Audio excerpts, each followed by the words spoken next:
Even the country's oldest Latino civil rights group came out against it, yet AOC keeps defending it, saying gender is fluid, language is fluid.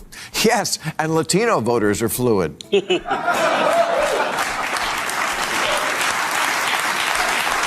Redress the past, or reach out to the gettable white voter who says, you know what, I'd like a shot at getting in the pot business. But to do that, our entire audience. Have you noticed how Democrats keep inventing new and creative ways to shoot themselves in the foot, almost like they're Olympic champions at pushing away their own voters? Bill Maher, who, let's be honest, has built his whole career on being a smug liberal, absolutely shredded them on his show, and the wild part is, he's not wrong. Take the whole Latinx fiasco, for example. Remember when the woke crowd decided every Latino in America should suddenly be rebranded as Latinx? They jammed it into speeches, campaigns, classrooms, you name it. And how did the actual Latino community react? With a massive eye roll. Poll after poll proved the majority hated it, didn't use it, and flat out didn't want it. Even the country's oldest Latino civil rights group rejected it completely. But AOC and her woke crew keep clinging to it. It's the hill they want to die on. And her excuse? Gender is fluid. Language is fluid. Fine. But you know what else is fluid? Latino voters. They're fluid enough to flip from blue to red the moment they feel Democrats don't have their back. And that's exactly what's happening. Maher even highlighted a perfect example. A Latino-heavy congressional district right on the Mexican border, long considered untouchably blue, suddenly flipped Republican. Why?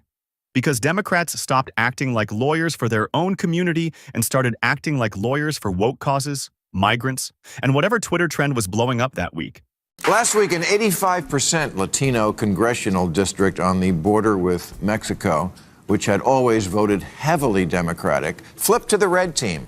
And the campaign manager for the losing Democrat said, "We gave up a reliably Democratic congressional seat for no reason at all. We deserve to know why." Well, aside from your terrible attitude, I'm going to tell you why. Because these voters stopped seeing your candidate as their lawyer. That's the point Maher nailed.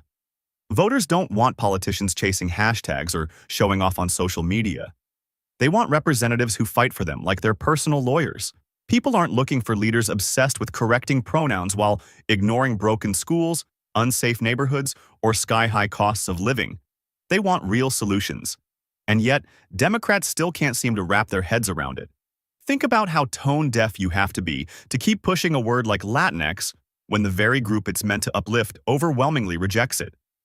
It's political self-sabotage. It's like me insisting that from now on, pizza isn't called pizza. It's circular gluten units. And when everyone boos, I double down and say, well, language is fluid. That's not inclusivity. It's arrogance dressed up as progress. And here's the kicker.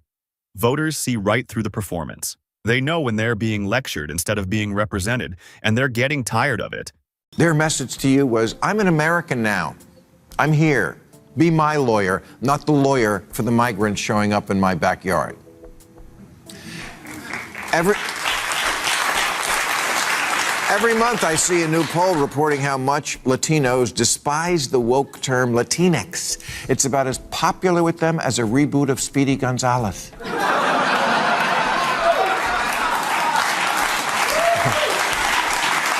And that's exactly why Trump, yes, that Trump, the man Democrats swore could never connect with minority voters, managed to make surprising gains in Latino communities. It wasn't because he suddenly transformed into their champion or reinvented himself as their cultural hero.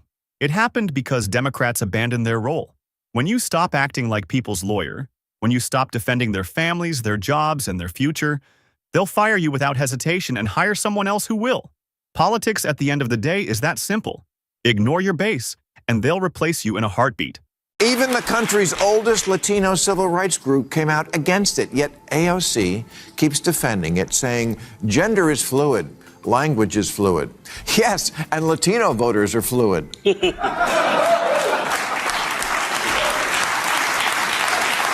And this isn't just a Latino issue.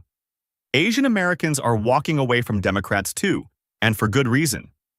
The so-called equity in education schemes in deep blue cities turned into complete disasters. Instead of helping struggling students catch up, Democrats decided the path to fairness was to eliminate advanced programs, the very ones where Asian kids were thriving and excelling. Think about that madness. Instead of lifting kids up, they dragged everyone down to the lowest level possible. That's not fairness. That's sabotage. Imagine being a parent watching your child put in the work, excelling in math or science, and then some politician steps in and says, "Sorry, we're cutting that program because not every kid is thriving the same way." How are parents supposed to react? They're going to look for someone who fights for their child's future, someone who acts like their lawyer, not someone who destroys opportunities in the name of false equity. And more of them now than ever are identifying as Republican. So are Asian Americans, whose support for Democrats is down 16 points since the last election. A lot of that is because, in the name of achieving equity in schools, Democrats in deep blue cities have made it a mission to eliminate the advanced programs at which Asian kids excel. Asian parents said, "Okay, I wish all kids well, not a racist, but I need someone who acts like my lawyer." And let's be clear, this doesn't just hurt Asian kids, it hurts every kid. There's excellence. And when you strip away opportunities for the top performers, you crush motivation across the board. Why should the average student push harder if there's no higher bar to aim for? Why should anyone stretch their limits if the reward system has been flattened in the name of equity? It's nothing more than a race to the bottom, and the losers are the kids themselves. And let's not even get started on the pandemic fiasco. Parents were begging, pleading to get their kids back in classrooms, but Democrats sided with teachers' unions over families, dragging out closures far longer than necessary. And now they act surprised when parents are voting Republican? What did they expect? If your child comes home knowing less than when they left, are you really going to reward the politicians responsible for that disaster? No way. If you're a parent and wanted schools to reopen a lot sooner than they did after COVID shutdowns, or think maybe your kid is getting a bad education partly because it's nearly impossible to fire a lousy teacher, yeah, you're going to say, "Congratulations, teachers, you got yourself a good lawyer. The Democratic Party's always got your back, 100%. But I've noticed my kid is kind of an idiot. So I may be looking for new representation." So now, more and more people are looking for new representation because this pattern is impossible to ignore. Democrats keep pandering to tiny niche groups while leaving the majority hanging. Take student loan forgiveness. It's sold as this grand, compassionate idea. Cancel the debt, free up young people to chase their dreams, blah. But look closer, and it's basically a slap in the face to the working-class voters who never went to college in the first place. Picture a mechanic, a waitress, or a delivery driver. They never touched a college loan, some even skipped college on purpose to avoid the debt. And now, Biden tells them their tax dollars are bailing out someone with $100,000 in student loans for a degree in gender studies. How's that fair? These working-class Americans sacrificed, worked hard, and lived within their means, only to be told they now have to subsidize people who often end up with higher-paying jobs than they'll ever get. That's not justice, it's vote buying. And believe me, voters are noticing, and they're furious. President Biden wants to cancel hundreds of billions of dollars in student debt. Okay, but the poorer two-thirds of American kids who don't get a college degree are going to say, "Why should the people who didn't go to college and make less money subsidize the people who did go and make more? You want me to chip in so some liberal arts college can build a bigger rock wall? You're not my lawyer." The same nonsense shows up with these universal basic income experiments. Some cities are literally handing out free money to select groups of residents, and in some cases, restricting it to LGBTQ+ participants only. And look, nobody's against helping people in need, but when you single out one identity group for benefits, you're basically telling everyone else, "Sorry, you don't matter as much." How is that fair? Democrats have turned pandering into a political love language, showering the LGBTQ+ community with speeches, policies, and performative stunts while ignoring everyone else struggling to pay rent or put food on the table. Straight men and women, other racial groups, working-class families, they all start feeling invisible. And let me tell you something. Invisible voters don't stay loyal. They don't wait around hoping to be noticed. They leave. They start searching for a party that actually acknowledges them. And increasingly, that's not the Democrats.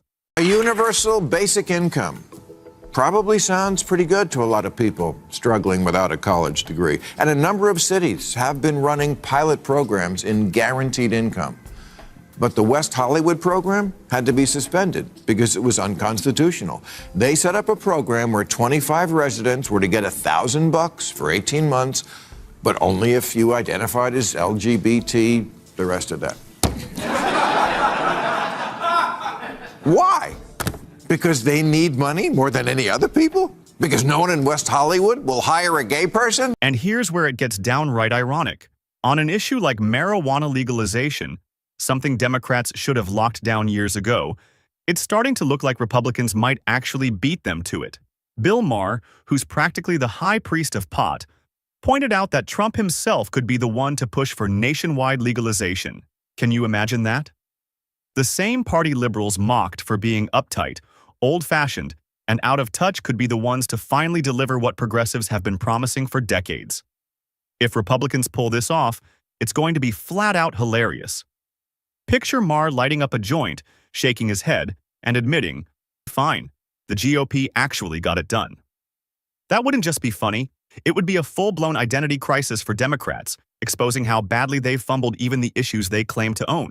When he ran in 2020, Bernie Sanders said he would legalize marijuana on his first day as president, but that the business of selling pot would be awarded first to those who suffered most from the drug war. And you know what? I can't argue with that instinct. The drug war has been a horrendous instrument of prejudice and punishment for racial minorities, so it seems fair that they jumped the line for weed franchises the way Indians did for casinos. But it's also what's holding up Republican support for legalizing weed nationally, which would be good for everybody. And these are the hard, practical choices the Democrats have to weigh. And that's the bigger picture. Democrats love to talk, they love their hashtags, their slogans, and their endless moral grandstanding. But when it comes to actually delivering, they keep fumbling the ball. Meanwhile, Republicans, whether you like them or not, are seizing every opening. They're stepping into the role Democrats abandoned, acting like the lawyers for the average American, and voters are responding to that. At the end of the day, people don't want pandering. They don't want lectures about pronouns or endless buzzwords about equity. They want someone who will defend their families, protect their kids' education, keep their neighborhoods safe, and stop wasting their hard-earned money. That's it. That's the job description. Democrats have forgotten that basic truth. They've traded substance for style. And style doesn't win elections when real people's lives are on the line. Empty words won't pay the bills or keep kids safe, and voters know it. Redress the past, or reach out to the gettable white voter who says, you know what, I'd like a shot at getting in the pot business. But to do that, our entire audience. So yes, Bill Maher isn't exactly anyone's idea of a conservative hero, but even he's calling it like it is. The Democrats are digging their own grave with these endless woke policies, from the Latinx fiasco to sabotaging education to reckless debt forgiveness to obsessive identity pandering. They're showing voters exactly where their priorities lie, and it's not with the people who actually keep this country running. If they don't course correct soon, they'll keep losing Latino voters, Asian voters, working-class voters, whole communities drifting further and further away. And when Election Day comes, no catchy slogan or Twitter hashtag is going to save them. Action will. And right now, Republicans are the ones actually taking it. So let me throw it back to you. Do you honestly think Democrats can turn this around? Or are they already too deep in the woke swamp to climb out? Drop your thoughts in the comments. Smash that like button if you're sick of the pandering. And don't forget to subscribe for more explosive videos like this. Because trust me, we've only just scratched the surface.